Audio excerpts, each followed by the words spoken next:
Hi friends, ఈరోజు వీడియోలో మనం డిజిటల్ మార్కెటింగ్లో లీడ్ జనరేషన్ అనేది మనకి చాలా అంటే చాలా ఇంపార్టెంట్. సో ప్రతి బిజినెస్ మా బిజినెస్కి సేల్స్ తీసుకురావాలి అనుకుంటే లీడ్ జనరేషన్ అనేది క్రిటికల్ పార్ట్.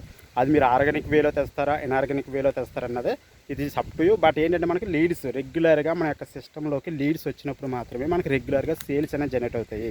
సో ప్రజెంట్ ఏంటంటే నేను ఒక రియల్ ఎస్టేట్ ఓపెన్ సైడ్లో ఉండడం జరిగింది. సో ఇక్కడ ఏంటంటే జస్ట్ విజిట్ చేయడానికి రావడం జరిగింది. ఇక్కడ నుంచి మీకేంటంటే ఒక రియల్ ఎస్టేట్ ఏజెంట్గా అవ్వచ్చు, మీకు ఒక రియల్ ఎస్టేట్ కంపెనీ అవ్వచ్చు, మీకు కొన్ని టిప్స్ అయితే ఇవ్వడం జరుగుతుంది.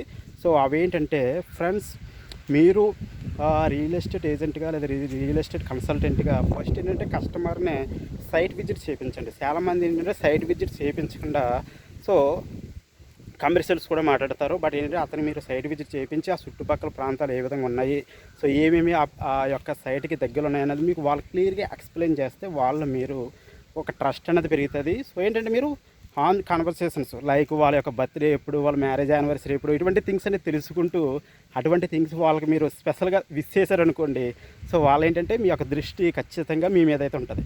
ఓకే, సో ఇటువంటి థింగ్స్ అనేది ఫాలో అవుతూ మీరు ముందుకు వెళితే సో మీకు లీడ్స్ అని జనరేట్ అవుతుంది. నెక్స్ట్ ఏంటంటే ఈ లీడ్ జనరేట్ చేయడానికి మన డిజిటల్ మార్కెటింగ్లో అటు ఆర్గానిక్ ఉంది, ఇటు ఇన్ఆర్గానిక్ ఉంది. ఆర్గానిక్ వేలు ఏంటంటే మనం మ్యాక్సిమం ఏంటంటే ఎక్కువ కాంటెంట్ క్రియేట్ చేయాలి. సో ఆర్గానిక్ వేలు ఏంటంటే మనం ఎక్కువ కాంటెంట్ క్రియేట్ చేయాలి. సో కాంటెంట్ క్రియేట్ చేస్తే ఆ కాంటెంట్ అట్రాక్ట్ చేసి మనకి లీడ్స్ అయితే జనరేట్ అవుతాయి. సో ఇన్ఆర్గానిక్ వే వచ్చేటప్పటికి మనం Facebook ads, Google ads, YouTube ads ఇవి రన్ చేసుకోవచ్చు.